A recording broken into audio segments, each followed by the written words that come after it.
everyone.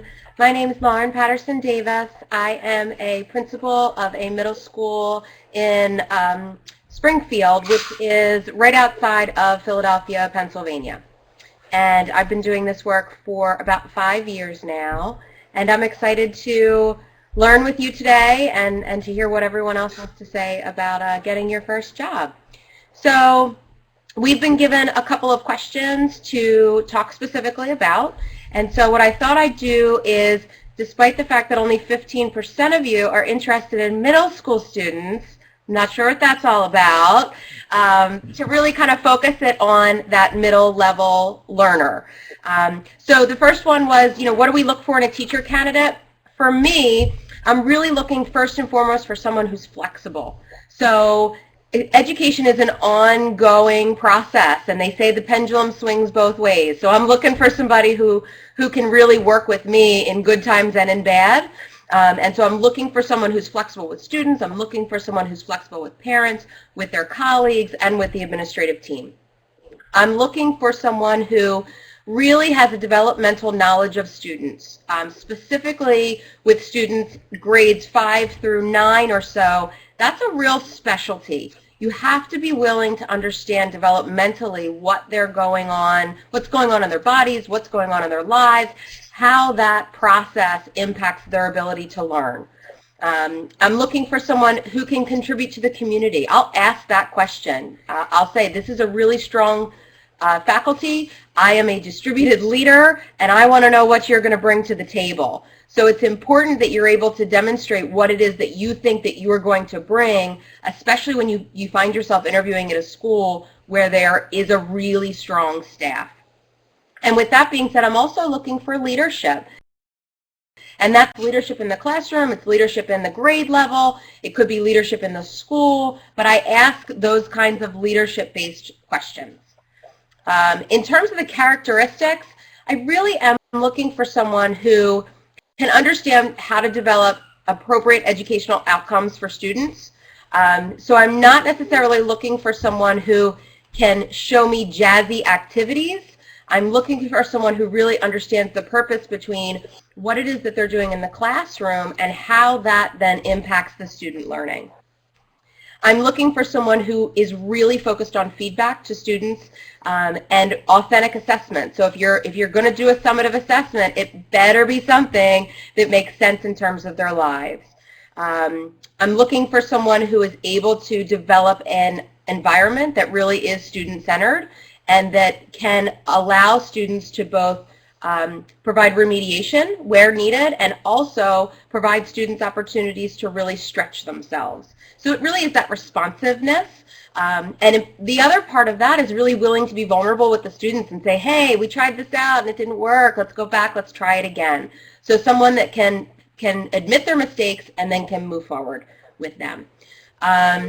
In terms of questioning, we follow the same process. And so some schools, the closer you get to the beginning of school, this process kind of streamlines itself a little bit because you get crunched for time.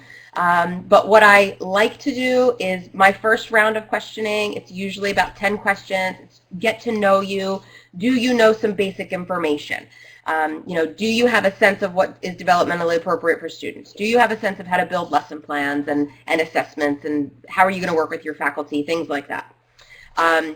I also ask some ranking questions. So one of my favorites is, if I asked you to rank the following, please put them in order in importance and tell me why. And the 4 topics are curriculum, instruction, assessment, and management. And then the candidate's going to explain why it is that those are important to them. It gives me a lot of information about what the candidate is really focused on and what they think is most important. In our second round interviews, I ask a lot of scenario-based questions. What would you do in the classroom if this happened? You have an angry parent that sends you an email. How do you respond to them? You have a colleague who you disagree with on how the next lesson is going to go. How do you process through those kinds of things? The best advice I can give you for those scenario-based questions is to talk to other people who are working and say, what are some of those things that have happened to you while you were practicing? And try to work through how you would process those situations. I also include a writing sample at some point, so you should be prepared to answer some sort of writing sample. Typically, I have them build a lesson based on some data from students. And then I typically do a sample lesson, and I invite many of the teachers in to help me through that process. And I also ask the teacher to do a reflection there of that lesson plan that they've done. In terms of how to best prepare, so the first thing is dress to impress. I've had people show up in jeans and sneakers and no pencil and a cup of coffee. It's not making me think that you're professional. So it's really important that you really look the part and that you are really showing the most professional side of yourself. I think it's important that you bring some questions, but please limit it to 3 or less relevant questions. Sometimes we find that people have so many questions, and when we're crunched for time, it makes it really difficult because you need to move on because we have a schedule to keep and we don't want to keep people waiting. And so when you ask 27 questions, you got to feel the room out a little bit to make sure that you're not overstaying your welcome. I also think it's really important for you to check the website of the schools in which you're interviewing for. I totally understand that you're trying to use the same resume, you're trying to use the same application, but it really is important that you research the school. Take 5 minutes, check out the things that are on their website. What is it that they value? What's the mission statement all about? You need to make sure this is a good fit for you as much as they need to figure out if it's a good fit for them. And so being able to ask specific questions because you've done your research on the website can be really, it can really make the difference in terms of you getting that second interview. In terms of do's and don'ts, so do suit up. Put on the suit, put on a tie, make yourself look presentable. Please brush your hair, ladies. That is an important thing to do. I have seen some, it doesn't make me look like you are going to be able to keep it together in front of 30 kids. Please ask a specific question. You know, I saw this video on your website. I think this idea is really interesting. I'm curious as to how that process came about. Or I saw that you had extracurricular activities. I have coached in the past. You know, are there opportunities for extracurricular positions? Please do not ask me about salary or benefits during the first interview. That is problematic, and I don't make those decisions. That is something that's done through the HR department. So I don't know the answer. There's no reason to ask that question. So that's pretty much what I have in terms of the do's and don'ts. I am, you know, totally open for questions at the end. If there's anything that you can think of specific to middle level, if I can be of any assistance, certainly you can find me on LinkedIn, on Twitter. There's a website link there if you want some more information, or if you want me to send you a couple of interview questions, I'm happy to do that. So thank you. Sure. Good evening, everybody. So for me, my name is Evan Abramson. I'm the Director of Technology in the Irvington Public Schools in New Jersey. I come at this as maybe a little bit of a different angle in that I've worked with all grade levels, really from K to 12. I've been in the interview process as a technology director, really for all candidates, whether it be secretarial candidates, whether it be teachers in kindergarten, middle school, high school candidates. I also run the applied technology department at the high school and the media specialists. So for me, when I'm working with candidates, kind of what Lauren said, in that our first round of interviews is kind of generic. And that we're really trying to get to know who exactly we're talking to. And we really want to understand, if you put the background information, if you checked our website out, we want to know what can you bring to our district. A lot of times I'm brought into the interview process because of park testing. So in New Jersey, park testing is very, very heavy. I know it's kind of spreading around the nation. But our teachers have to be prepared technology-wise. And they also have to know how to teach our children to be good digital citizens. So when I ask a generic question, if, do you prefer Macs or PCs, and I hear the word Dell, might not be the exact answer we're looking for. But again, it's part of the puzzle that we're trying to fit. And when I look for any teacher, I want them to be ahead of the curve. I want them to be able to see what's going to happen 3, 4, 5 years down the road, as opposed to someone who is just really studying to know the now. We had to know 2 or 3 years ago about PARCC testing. We had to know the trends so that way our students were ready in order to meet the needs of this test. As for a teacher candidate, be prepared for the interview. It's important that you've done your research. It's important that you're able to best show off your skills in the position that you're applying for. For me, a characteristic of an effective teacher is really someone who can engage the students. My best teachers that I have in the district engage the students on a minute-by-minute basis. They don't worry about discipline issues because the students are working from the time they get in that room to the time they leave, and they're having a great time doing it, and they don't realize a lot of the times how much they're actually learning. They want to come to school. I have teachers in my school where the children run to their class, physically run to the class, where the teacher, right after the bell, they have a full house, and they're ready to go. Their absentee rate is the lowest in the building because the kids want to be there. So for someone that's coming out of college and really trying to, get a position in our district, I would prefer that you show us the energy in that first interview of what you're going to show your students. Bring the energy, show us the passion that you have. If you're going to be passive, sometimes the interview kind of goes that way, and it doesn't necessarily show up your best skills. As far as various types of questions, because I'm always on a panel, my questions are specific to technology related. I want to know what websites you're using. I don't want to know your Facebook username and password or your Twitter username and password, but I want to know what are things that you're doing. What is it that you're doing to broaden your own horizons? And that way, whether it's a K classroom, whether it's a middle school or a high school classroom, what is it that you're going to show the students and really to push the envelope a little bit? So for me, it's a lot of scenario-based questions. It's a lot of engagement questions. And because for me, as I've said, good discipline in a classroom comes from strong engagement. If the students are bored, they're going to tend to do other things in their room rather than what you're asking them to do. As far as best be prepared for the interview, as I said, please dress appropriately. Please study and understand what the district's motto is, what they're trying to accomplish. And for us, we are very, very student focused. We want our students to graduate high school and to go to college.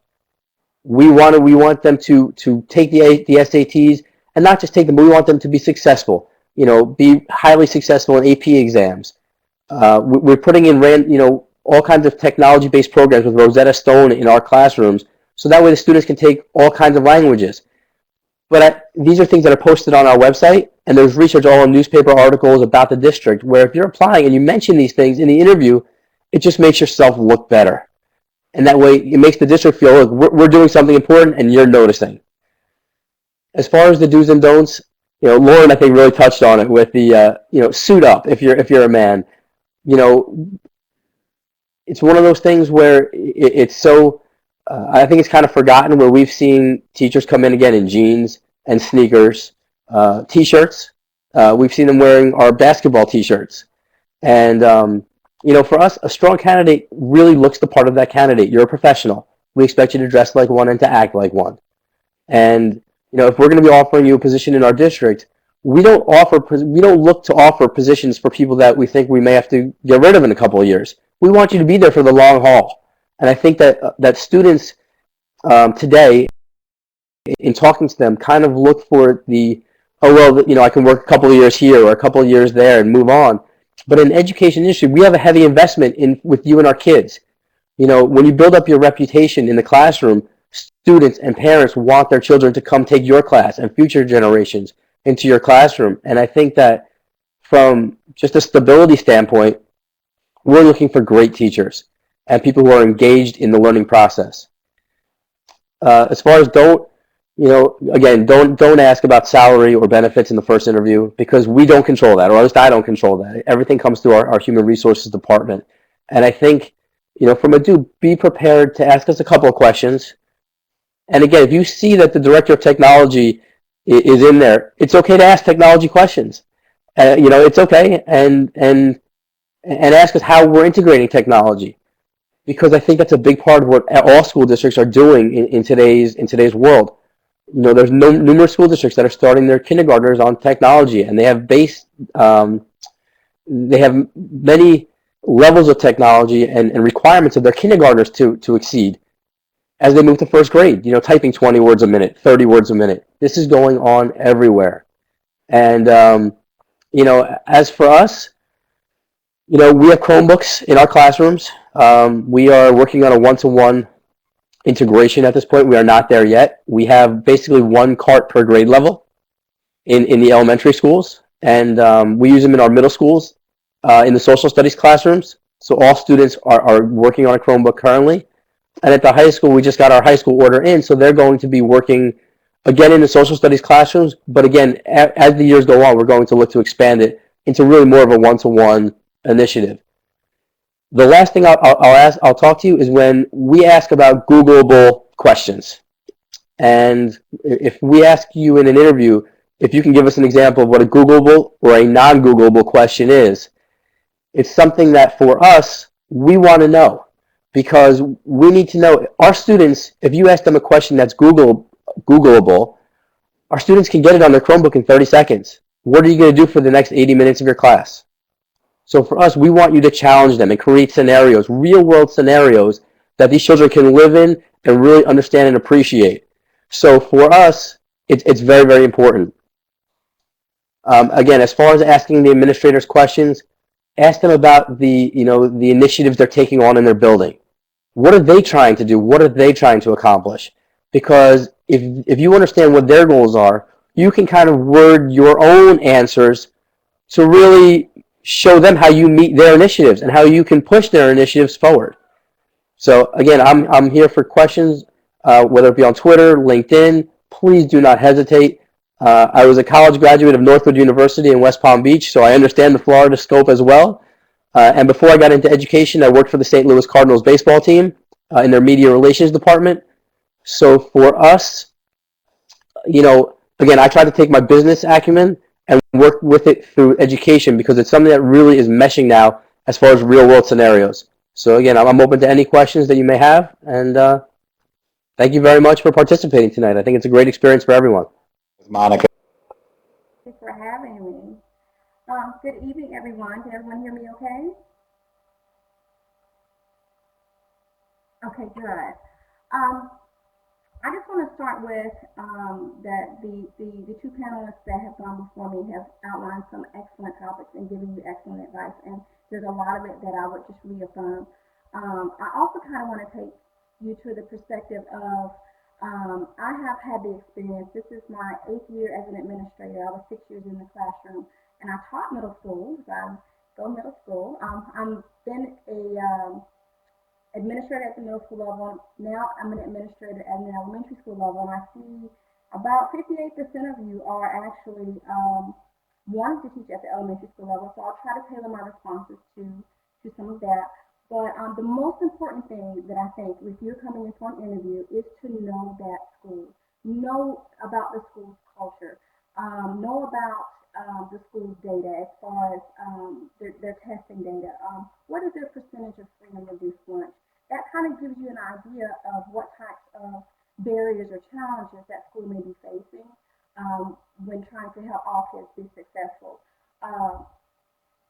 You will have different types of schools that you may interview for. Some of them may be Title I, where there's a high free and reduced lunch population. Some of them may not. Some of them may be extremely high performing. Some of them may not, which would put them into a DA status or needing assistance in helping their students perform better. Currently, I am in a Title I feeder pattern where we have my personal school is about 90% free and reduced lunch.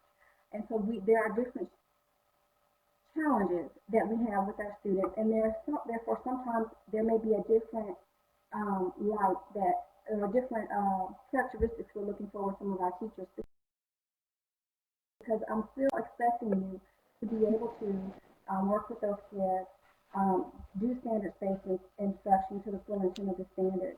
Be different types of schools that you may be interviewing for, and it's just important to know the demographics of that school to have a really good understanding of the challenges you may face there. Is that better?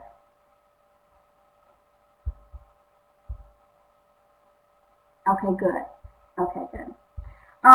Just as far as what I'm looking for, what we would be looking for in an effective teacher, the categories would tie into a few different areas. What is your motivation for teaching? What is your pedagogy? Why is it that you want to teach? Those would be very important things that I would want to understand in considering you and looking at what assets you will be bringing to our school site or to our family. We often say family at our school that will benefit our students. What would be your top attributes as to what you feel your strengths are coming in as a new prospective teacher on our campus versus what areas do you know you want to grow? It is very important as a new applicant that, can everyone hear me okay? Okay. It is very important that as a new applicant, if I am considering you, I want to know what you're going to bring to the school, just as Mrs. Patterson-Davis mentioned, and I also want to know how we as this school will benefit you. How can we help you develop? How can we help you grow? Because it's supposed to be a symbiotic relationship, and those are important things to consider. If you're coming to an elementary school, as well as any school, classroom management is key. Maintaining that learning environment is definitely something that has to be in place. Without that, then the instructional momentum will be greatly impacted. With questions that you could ask in the interview, I would definitely tell you definitely need to ask some types of follow-up questions. A very important question, especially for my new teachers, will be, is there some type of new teacher induction program or support system that will be in place for you? Because that's really going to be key with you being successful and matriculating into that school site.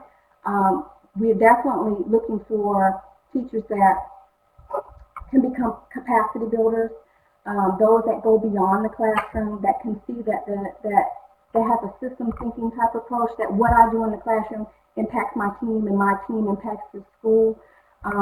Those are always very important things that we need to do. Relationships are key. The communication with the parents, the communication with any stakeholder. Those are always things that we're going to be asking, well, what are the top 3 ways you think we best to communicate with parents?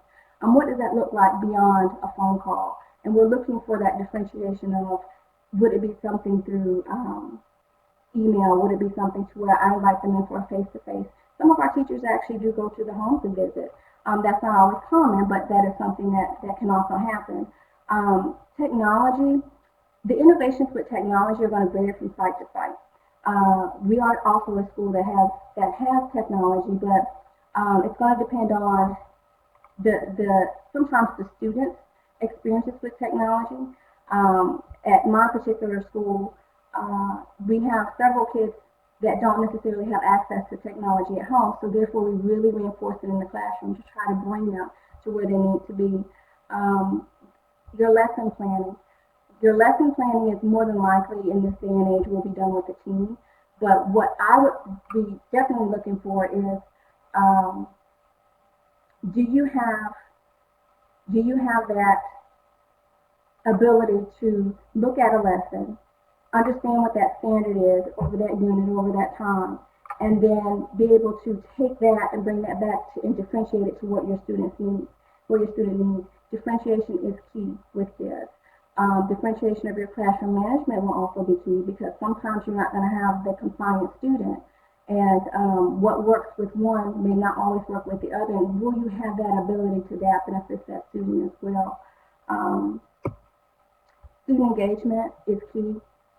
If you have that classroom that is drawing them in, you will more than likely have the class that is more successful. So it is very important to understand your kids, to be able to relate to them, to know what they like and what they don't, to build that relationship again, and to be able to tie everything you do on a daily basis to college and career readiness, for them to be able to have a future story with respect to how what I'm doing now actually can tie to and lead to something else, make it relevant for them.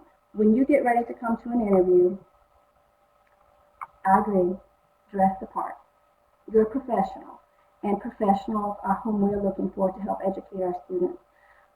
Make sure that you are able to speak to that school's culture, and how you feel you can benefit it. Please be able to articulate that.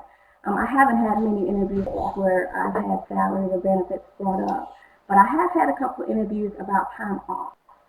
And time off is not necessarily one of those things you want to hear in the interview, because it implies that you may be gone for a little while, you may be planning a little leave.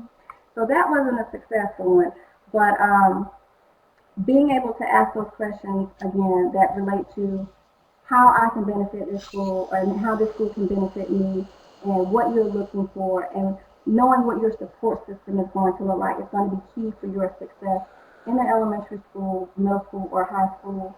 Just know that differentiating, meeting those kids' needs, adapting to what those children need, that flexibility that was mentioned earlier, that is definitely going to be key, especially, and it's going to really help you with your interviewing and with preparing.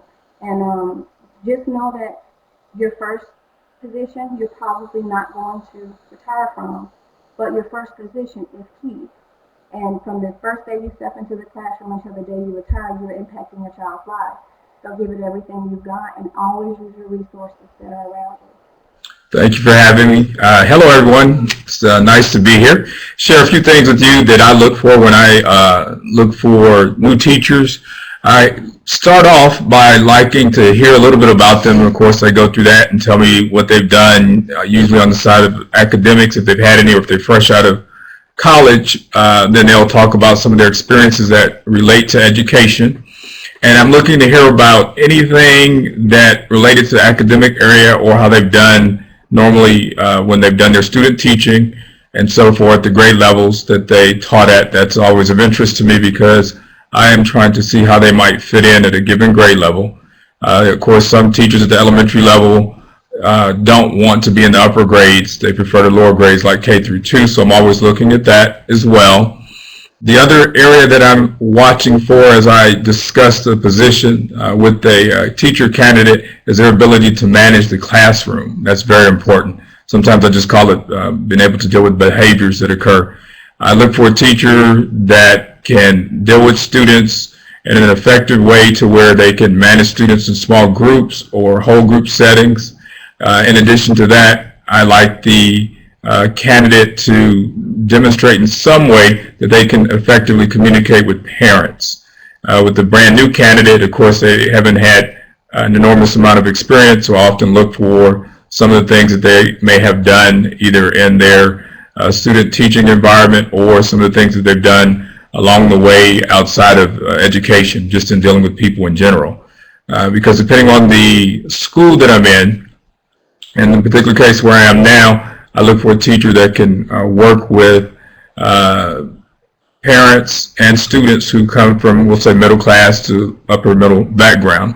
Whereas when I'm in an environment where the lower socioeconomic environment, then I'm looking for a particular teacher who can handle dealing with the unique issues, what we often call a Title I school. That's very important, because some teachers can handle one type of environment and not another. And if I get a person who's the wrong match for the environment or the culture, then they tend to have a lot of problems. So I try to match them up from the beginning. And I find that to be a real important thing to try to match up. I'm also looking for an individual who will fit into the team that they're on, whether it's kinder, first grade, second, third, or even fifth or sixth grade. Each team has its own sort of feel, its own individual, I'll call it mini culture or subculture. And then I want someone who's going to be able to fit into that team, contribute positively, the person who just wants to work off to themselves and not be a part of the team, they won't work out very well. Because even in the self-contained setting, which I have in my K through 3 classrooms or K through 4 classrooms where I am now, the self-contained teachers still communicate with one another. They talk about the various subject areas, they talk about what they're going to teach, and depending on the grade level, they may even take different parts of the various subjects and plan them and then come together and talk about how they might differ amongst their particular students. And so the team concept is very important. And then, of course, being the administrator, they have to get along with me. That's real important. If they can't do that, of course, they'll have problems. And then I also look for candidates who have more to bring to the table than just the education factor. I find that most candidates can handle the content areas. I mean, that's not a hard thing to learn what they need, but then to be able to deal with students, not too friendly, but not too distant, they have to have the right balance there. I also like to have a candidate who will focus on results. I know we knock testing, but I mean, that's part of what we all get rated on, at least here in Texas, I will say. And so a teacher has to be comfortable with preparing students for whatever the test is, with state standardized or whatever other assessment we might have, whether in the district or at the school level. And if I pick up on an attitude where they're just so anti-test that I think that might have a negative impact on their facilitating student instruction, then that would be a turnoff for me. I don't want to invite that person to come on board. As far as other factors, I look at the physical appearance of a candidate when they come in, as some of the other individuals here have mentioned. I mean, if your hair is not combed, you mean you just put our focus on that. I mean, we see that and that distracts. Because normally when I interview, I'm normally in a committee type setting, normally myself, my counselor, a teacher, usually grade level chairperson of the grade that I'm looking for a teacher in, as well as one other person, and normally we look at those things. You know, you have to look decent when you come in, because other than that, we'll let you go through the whole answering of questions, smile, and then you'll probably not ever hear from us again. And then in extreme cases, you know, I shorten the questioning because I figure, you know, you're wasting my time, and I have better things to do as well as the teachers than to sit there and to listen to someone who's not prepared. Others have mentioned the importance of looking at the websites. That's real important now. I mean, if anybody comes in and they sound as if they're not literate when it comes to computers, they really don't have a place, because everybody has to learn to use computers. Most young candidates, meaning in 20s and fresh out of school, they don't have a problem with it, but sometimes more experienced folks do, so they normally will get weeded out as far as in my narrowing of choices. Those are the factors that I look for. And then, of course, I'll answer any questions that anyone has as well, whether it focuses on what I look for or about the being part of the school building itself. As far as the asking about committees, I mean, it would be fine for me to field a question along that line. I mean, because that to me just is a person expressing an interest in the position, and I would probably follow up with, well, what type of committees are you looking for, or wanting to know more what their reasoning is behind the question as well. So when I'm talking about flexibility, I think it's more of a character quality. So someone that's going to be flexible with the different kinds of learners in their classroom, someone who's going to be flexible with working with different people on their grade level team, or teaching a different subject matter, or participating on a committee when asked. Someone who really can work with others well and can hear their point of view and adapt and change. And it's interesting because being flexible and being open-minded, you actually find it in the professional responsibility section of the Danielson framework. And I don't think we mentioned that yet this evening, But if you're not familiar with the Danielson framework, that would be another thing to really educate yourself about, because it is the platform for which many teacher evaluations are developed. And so the more language you can pull from that document, the better you may be able to respond when someone says, you know, tell me how you're flexible, and you can demonstrate how that is woven throughout that process. I mean, I can respond to Eric's question about being a career changer, because that, for me, was what I was. And Monica, maybe you can speak to it a little bit more specifically in Florida, but in New Jersey, at least, we look for candidates, especially in our applied technology department, that have had professional experience, because it brings a whole nother vantage point for what our students can see. They're going to get real life experiences based on what you've done professionally that you can bring into the classroom. So I don't think it necessarily hinders it. I think it may actually enhance it depending upon the candidate. I think it really depends upon how you bring it across in your actual interview, and how you describe what you did and how it fits the goals and initiatives of the school and the school district itself.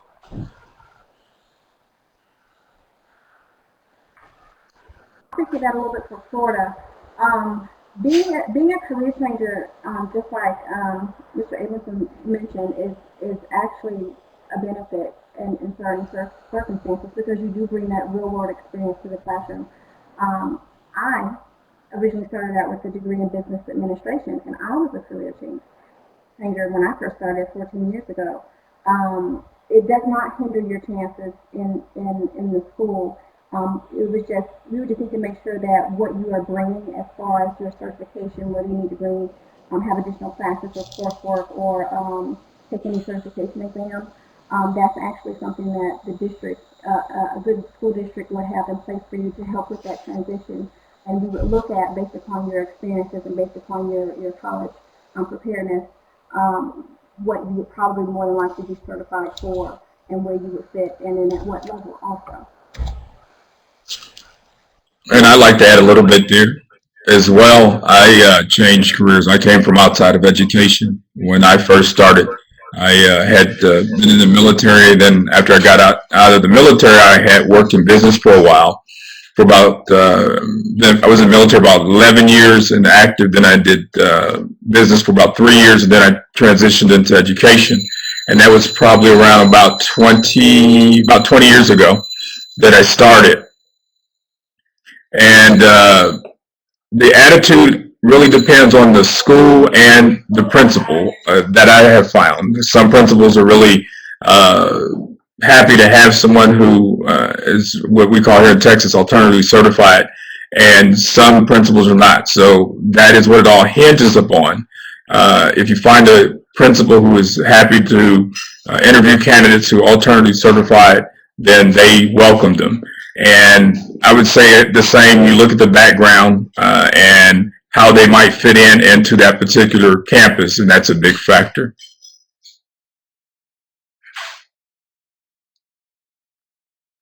I hope you guys don't mind me addressing the one about the specific things that should be on a resume.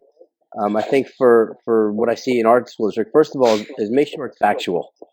Make sure what you have on there, really, if you have a specific certification, or you're proficient in certain programs, make sure that you are. If I see on there, I have specific questions that kind of match to it. So we have people that are Google certified. It'll say on their resume, or they'll say they're Smartboard certified, or they'll talk about Microsoft Office certifications, or different technology-based certifications.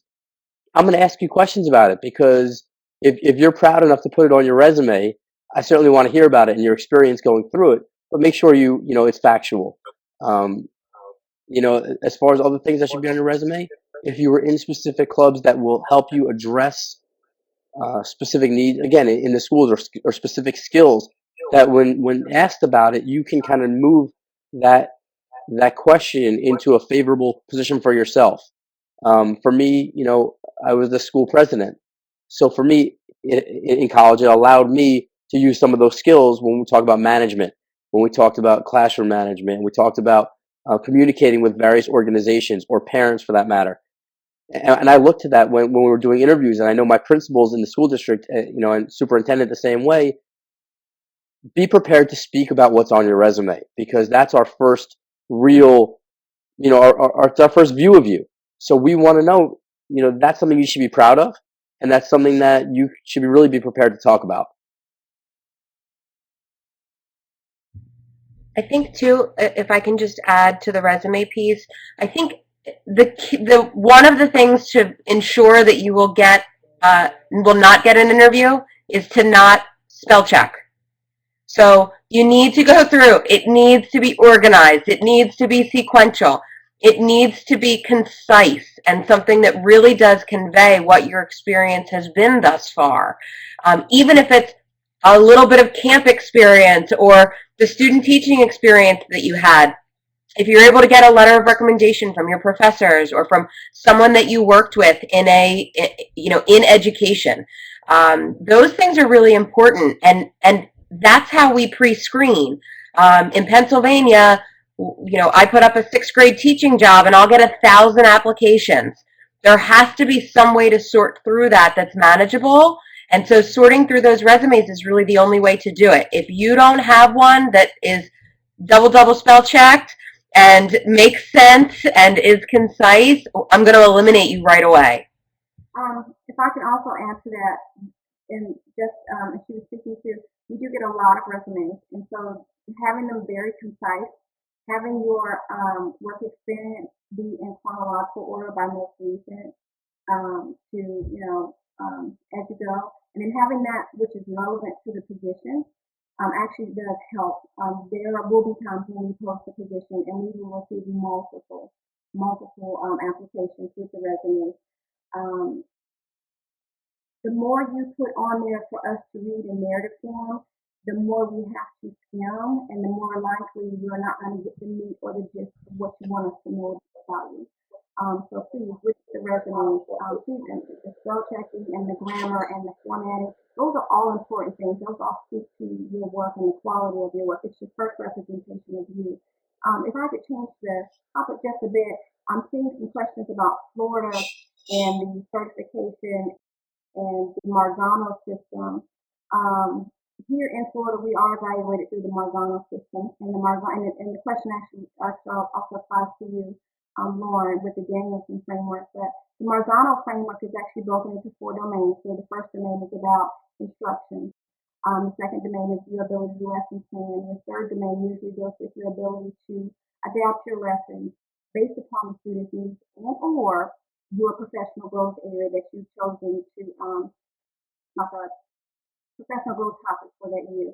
The fourth deals with professionalism, your ethics, your collegiality, and your communication. So in Florida, especially in Orange County and Lake County where I am, a lot of what we are looking for are the strategies that are embedded in that evaluation system. You may not see the evaluation tool itself until you're actually hired. However, you can get feedback from current teachers. If any of you ever had any questions about that, I'd be happy to give you that feedback, because there are about 60 elements which are on that evaluation system, and each one of them is a research-based strategy. So if you are doing those with proficiency or learning or developing in those, then you are becoming a well-rounded and an extremely proficient teacher. There was one other question from Scott regarding your prior experience, and it looks to be very rich for the high school and middle school. That is going to apply to the school in which has those needs. If they need a social sciences teacher, or if they need someone with experience from teaching it overseas or teaching with a different language, that's going to be a site-based question. From my perspective, that's not going to hurt you. It's just that if I don't have that need at my school site, then you're not the best candidate for me. You're an awesome teacher, but it's going to be based upon what each school site needs. And I see one of the questions on there is as far as a new teacher system or a mentoring system. And in the state of New Jersey, all new teachers have to have a district mentor assigned to them at the beginning of the year. As far as our specific district, we have a new teacher orientation that all staff members have to attend for a week before school starts to really acclimate them into the district, to understand really how things work and assist the computer systems that they'll need to do their lesson plans or their email, etc. And then they meet monthly as a group with different administrators that are rotated in to really speak about specific issues, whether it's engagement, whether it's the law.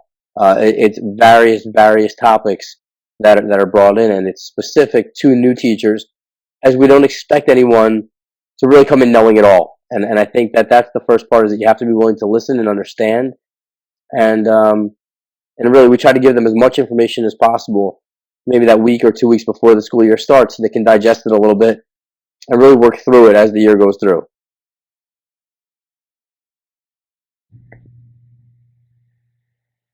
The new teacher question in Wake County, it is required that all school sites have a new teacher induction program with a specified TQR, which is a teacher quality retention contact person. That must be in place at our schools. New teachers must be assigned a mentor if they're in their first year or they're new to the district. If they are not first year or new to the district, then they are assigned a buddy. They could be a second or third year teacher, but that is required, and that is also something that is monitored and tracked, because there are district trainings and district orientations that the teachers also have to go through besides being acclimated to the school site. In Pennsylvania, you're given a mentor for the first year. It's an in-house person, and we also offer the week prior to school and then regular sessions throughout the year that are tracked. In addition, Pennsylvania, you're a temporary professional employee for 3 years, so you have to go through the evaluation process twice per year for those 6 years to be eligible for any kind of tenure. So there are a lot of support throughout those first 3 years to ensure that you're successful in that process. I also wanted to respond to the two that just came in. So it's really wonderful to follow up after an interview, but I would not send the email from your car in the parking lot. Try to be a bit more reflective than that. When I'm sitting in an interview and my phone starts dinging and it's the candidate that just walked out, it doesn't make me think that they were terribly reflective. I find that the people who go home and are really truly reflective about the questions, or they'll seek out additional answers and they'll say, hey, I don't feel like I answered this question really well, but here's what I would have said had I had more time. I think that goes a long way in terms of demonstrating your ability to learn and reflect and go back. In terms of requesting a response, that's a different ballgame. I would not recommend doing that at any point. Really, it's the thank you that is going to get noticed by the administrative team. Any kind of am I getting another interview should go through HR. And the last question there was about the portfolio. I have found that some people bring their college portfolio, which has their philosophy of education and their action research project and data and things that I do not have time to read in an interview, and then they kind of hand it out as if I'm going to be able to read it and ask the question simultaneously. So I find that the people who use it most effectively either have an online e-portfolio, or they have developed a very short portfolio that they can kind of flip through, so that if I ask a question about behavior management, they can flip to a chart that demonstrates how they've been able to put something together successfully, so that it's not a pass around all of the information that I've ever done my entire undergraduate career, but more so, let me show you something specific that could be meaningful to the question that was just asked by the committee. I see on here that I see this question. What are some specific interview questions you may ask? And I know probably some of you are really just wanting us to kind of give you the keys to the kingdom on that one. I don't mind sharing some of them. You're going to find that interview questions are going to be based and tailored based upon what that school needs. So just in general, just some basic interview questions. Why did you get into education? What are your top 3 qualities or strengths that you feel you would bring to our school? What are 3 areas of education that you would want to see improve? What 3 ideas would you have in helping parents to become more involved in their children's education? Name a difficult situation that you've had in your educational experience, whether it's your K-12 experience or your college level experience. Name a positive or a pleasurable experience that you have. Now, how would you apply those experiences to what you're about to do in the classroom with young learners or with learners, period? What would be 4 goals you would have for my school or for our school? That means you've done your research and you have an idea. Perhaps you've read the school improvement plan. Perhaps you have gone on the website and seen the mission or the vision statement. Perhaps you've gone onto the district website and seen your mission or vision and able to apply that. That's systems thinking. If a child becomes disruptive, how do you handle that? That's a question that you could very well see in an interview. How would you make education a positive experience? How do you build relationships with your students? If I called your reference or your current supervisor, what type of feedback do you think or feel that they would give about you? It's not going to be what's your strengths, what's your weaknesses type questions. It's going to be more reflective questions, more kind of holistic questions that kind of help me see that you are, number one, a systems thinker, that number two, that you understand that what you're going to do is going to impact kids' lives. It's going to impact their ability to be able to advocate for themselves one day, to read, write, add, and subtract. And I'm going from that elementary school model. And that at the elementary school level, this is a continuum. We have them for 6 years. We've got to prepare them the right way for middle and high school, and that you understand that. What do you expect from your support staff, like the principal, your instructional coaches, your deans, if you have an in-school mentor? And I also want to say this to special teachers, because I actually did an interview this morning with a new art teacher. How can what you do in the enrichment areas help support our school to reach our school goals? How can what you do be a continuation of the standards or the concepts that are being taught in the primary classes? So special teachers, if I've got some PE or some art teachers out there, I want you to also understand you are a very important part to the success of that school. So I've given you about 10, maybe 12 good questions, standard questions, for those of you that just really wanted to know what are some real questions I could possibly be asked. I hope that helps. So one of the questions in the chat was, what is the number one thing you can do to prepare for an interview, or number one thing you do? It's prepare, and I think it's do your homework. This really could be the beginning of your life. It can lead to wonderful things for you and an opportunity for you. For me, again, I started off with the Cardinals, but when I moved over to education, I started as a computer teacher, and I've worked my way up through the same district. I've been here 13 years now, and now I'm the director of technology. When I first started, I wanted to be the schoolist. I wanted to be the computer teacher, and I was okay with that.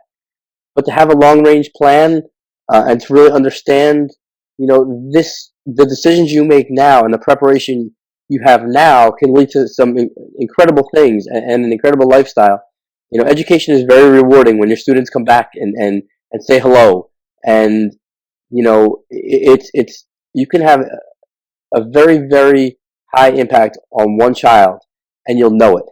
And I think that your preparation to get a position in a school should be treated as such. You have to prepare for that specific interview in a way that you understand every aspect of what somebody might ask you in an interview, and you want to just know the whole background.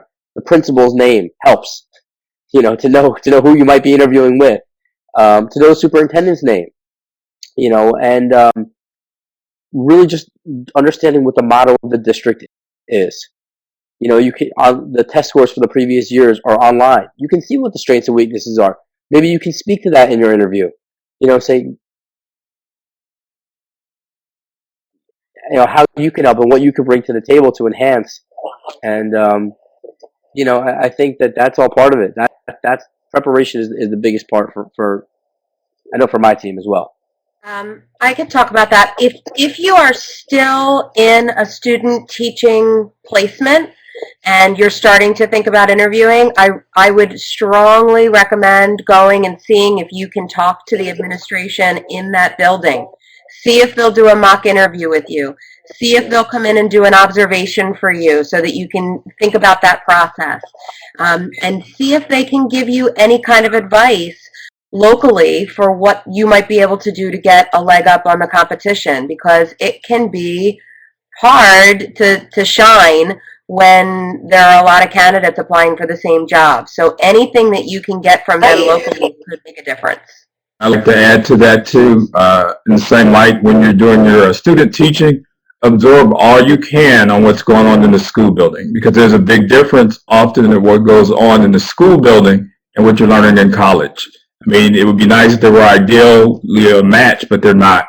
And a lot of times you learn things in college and they don't exactly apply as directly as you learn them. So watch how things actually play out in the student teaching environment. Watch the differences between the various grade levels or subject areas that you see as you're in that environment, and talk to those teachers and just learn what it was like when they first started, because that'll help you as well.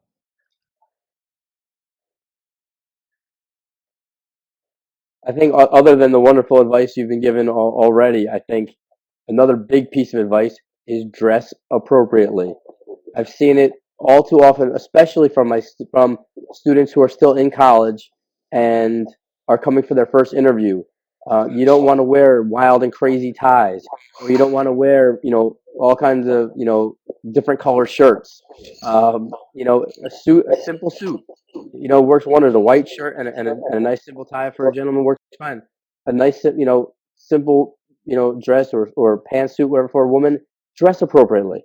And I think that starts the interview off in a manner where it's professional, and it takes the interviewee to a place where the school districts can now focus on the interview and push you to that next level. Because I think the other administrators in the room would kind of have kind of alluded to it all night, in the sense that if you push us one way, where we're focusing on your hair or your outfit or this, it may already kind of distract from the position that you're trying to do, and the position you're trying to put yourself in. The biggest piece of advice of a college student coming out and going into their first interview is, I'll tell you what I did. Write down, this is after I got my second degree, which is in education. Write down why you wanted to teach. Write that down on a piece of paper. And then take that piece of paper and read it, and then I want you to put it somewhere safe. And I want you to keep it. Because you're going to go with that fire into that interview. But then there are going to become times in which you are going to question, is this the right thing for me? And did I make the right decision? And I want you to pull that back out, and I want you to review it. The best piece of advice for a college student coming out is to know why you want to go into it and know what you're going to bring to that school. And it's passion. If you have that true, genuine desire and passion to help teach and educate, then that's the best thing to bring to the school. Everybody has said pretty much everything that we can possibly say. The most genuine thing you can do to prepare is to know why you want to be there and why you want to educate. And then remember, keep that little slip of paper, so that when times you need to pull it out and say, okay, I'm going to hold on to that.